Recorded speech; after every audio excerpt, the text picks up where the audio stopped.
Negatif pikirannya. Tapi kalau orang beriman, innamal mu'minuna ikhwah, di antara orang beriman itu bersaudara. Kalau saudaranya betul-betul dapat nikmat, dia ikut senang. Orang beriman begitu. Bahkan ikut mendoakan, alhamdulillah naik haji sekali lagi. Alhamdulillah, semoga haji mabrur. Alhamdulillah bisa umroh, doakan saya ya bisa nyusul. Didoakan tuh oleh tetangga, terkabul. Sampai juga kita ke tempat suci, ke tanah suci.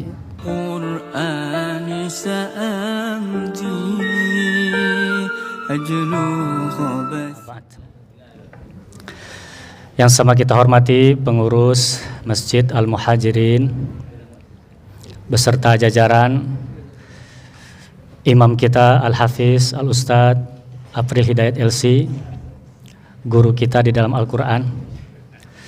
Tentu ada tokoh masyarakat, barangkali tokoh agama, Bapak Ibu jamaah rahimakumullah.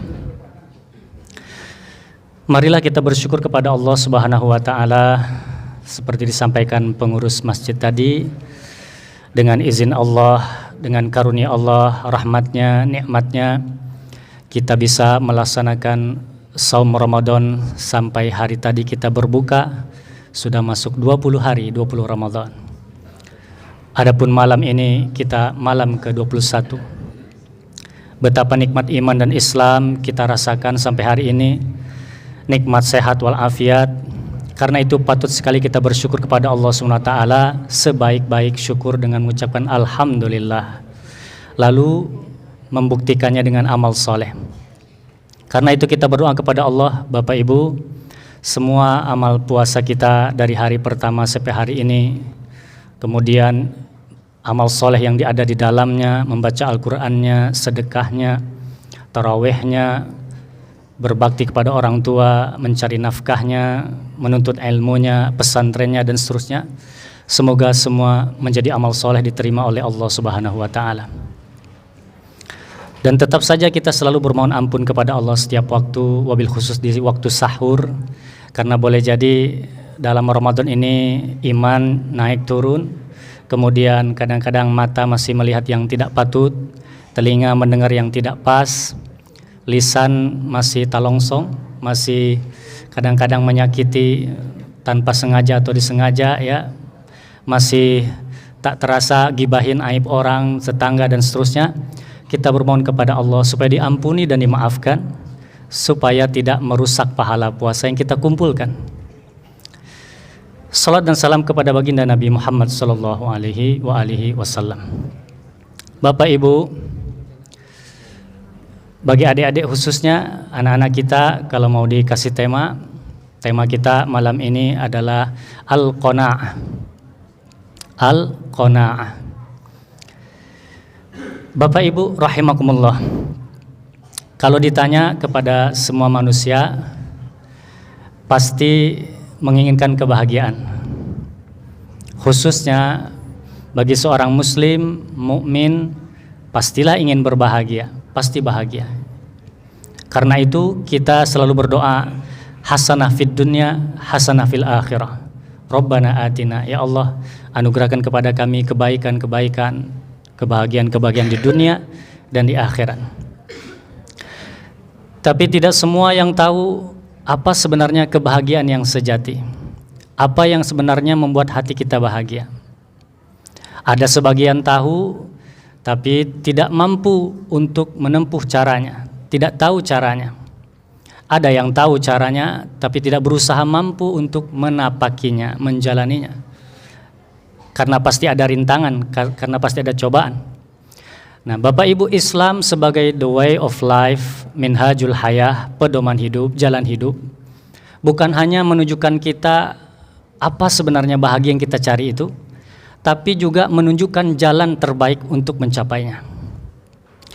Di antara cara atau simbol kebahagiaan, umumnya manusia pasti cari di dalam harta. Dengan harta bisa beli segala sesuatu yang kita inginkan.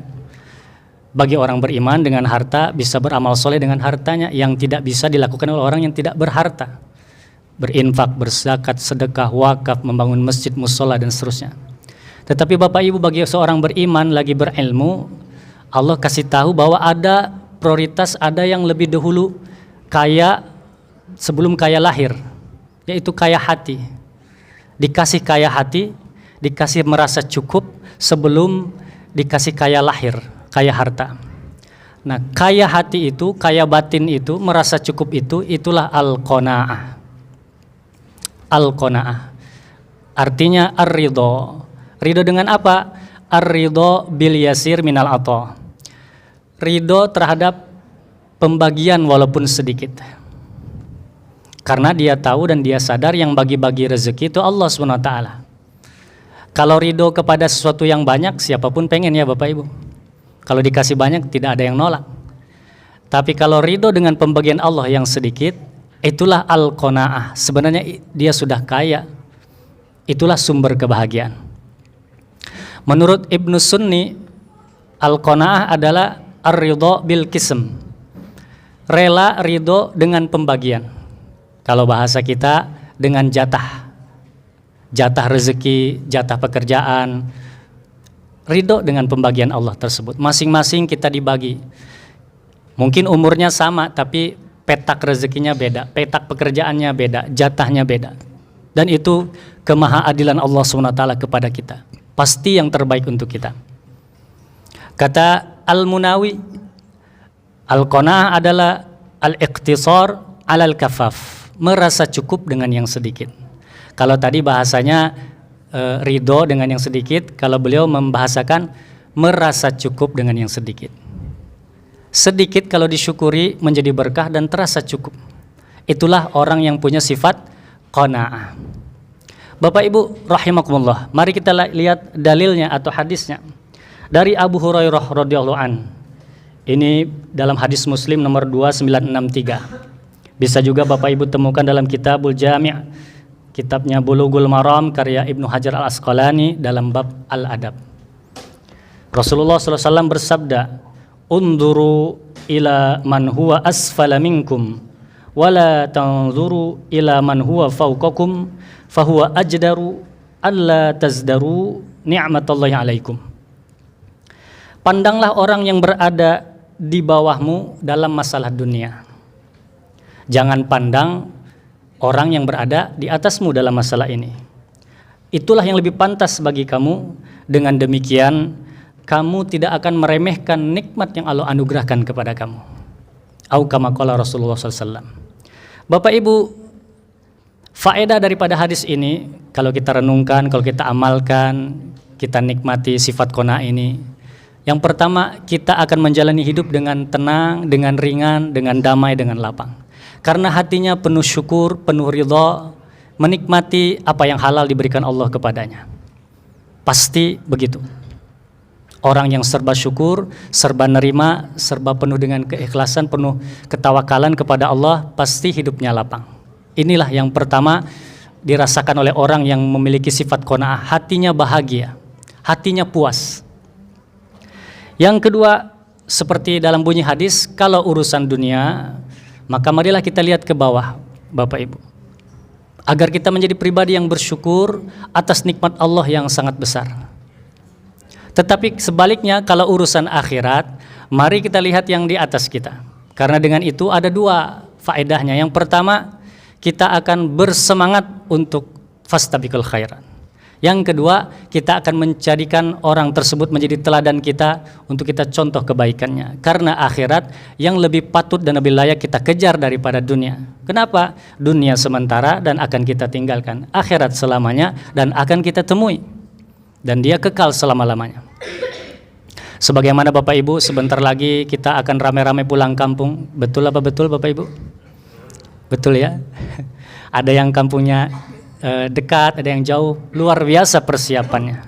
Persiapan bensinnya, persiapan tiketnya kalau pesawat udara, persiapan bekalan makanannya, seperti kata Bapak pengurus, dipesankan tetangganya, kunci rumahnya, disiapkan segala sesuatu.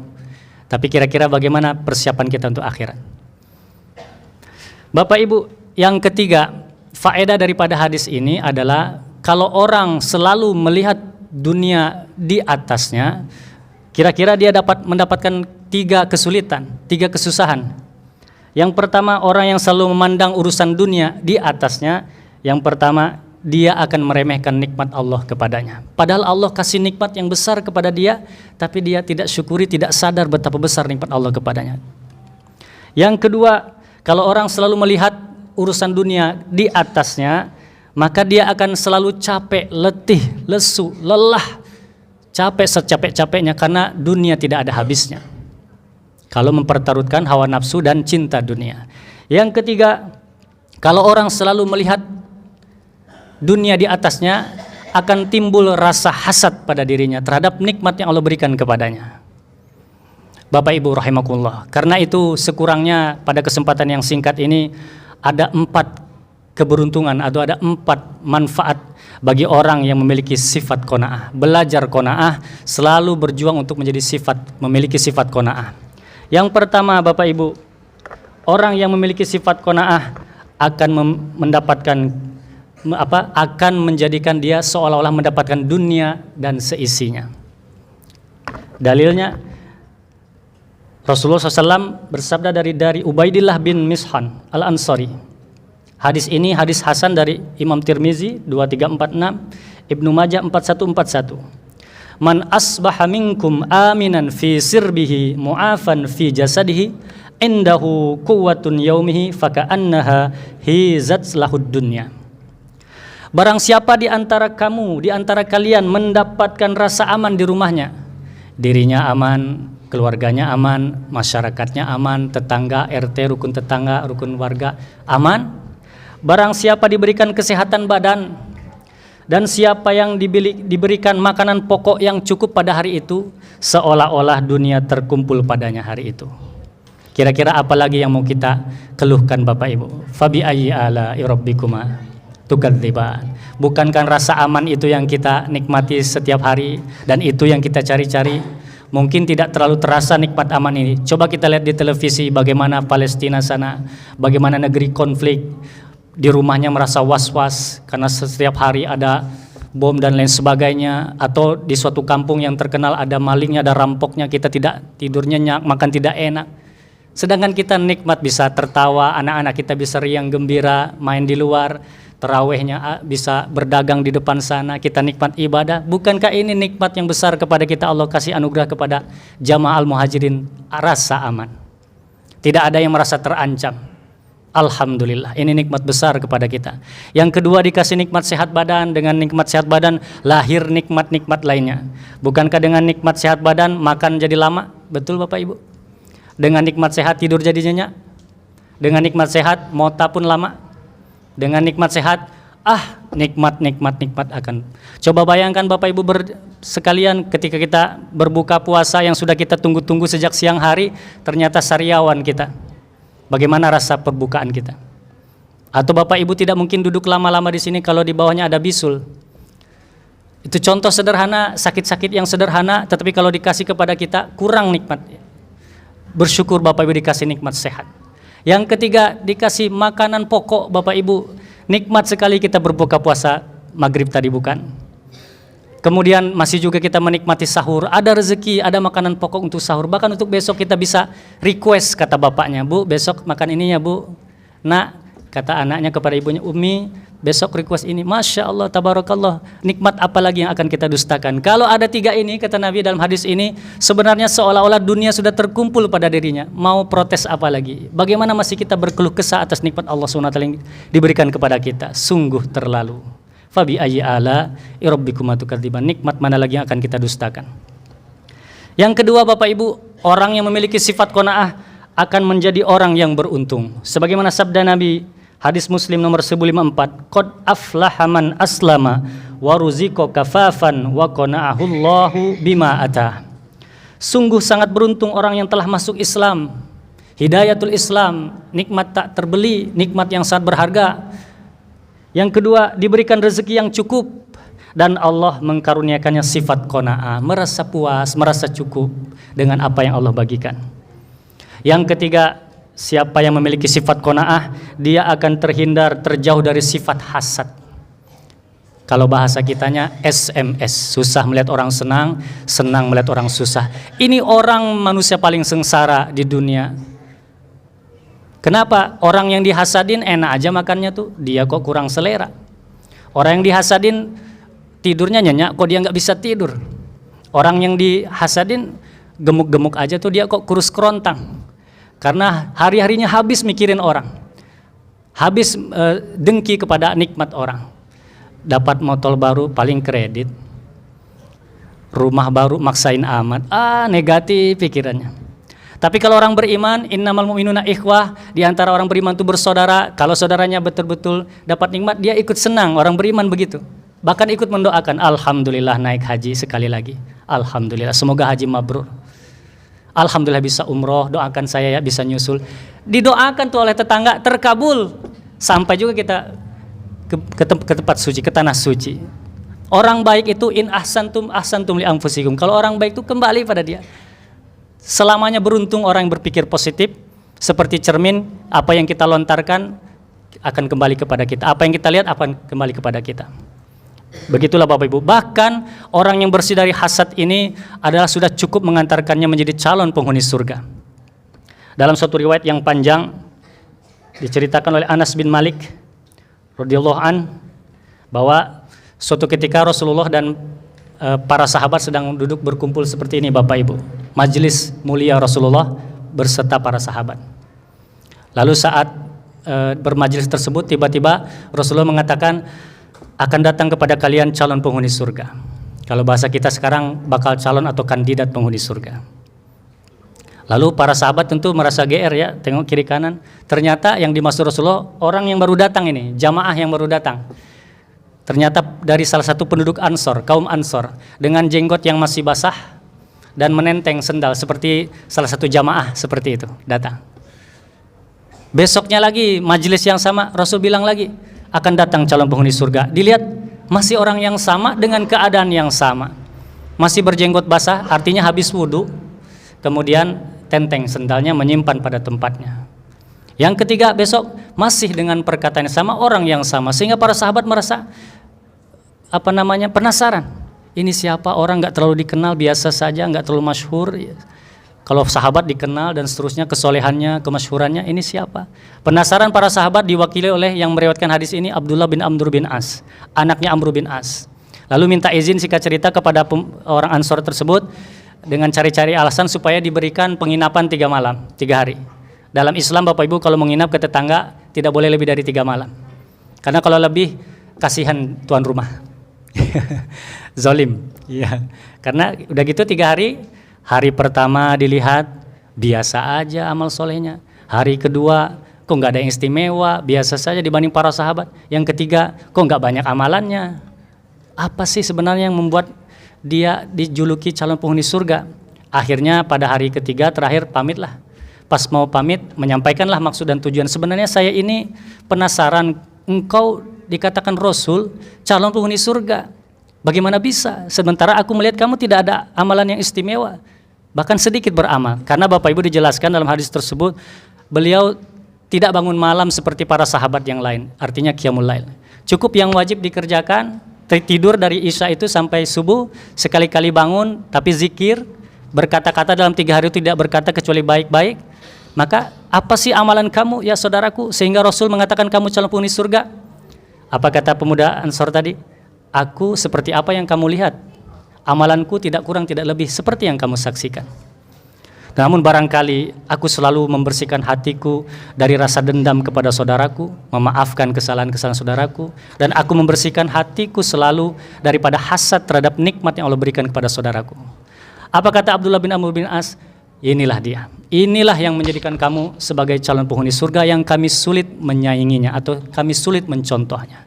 Bapak Ibu, kalau orang yang melaksanakan yang wajib saja beserta hati yang bersih sudah cukup menjadi calon penghuni surga, kalau kita tambah dengan sunnah apalagi derajat kita di sisi Allah SWT, insya Allah.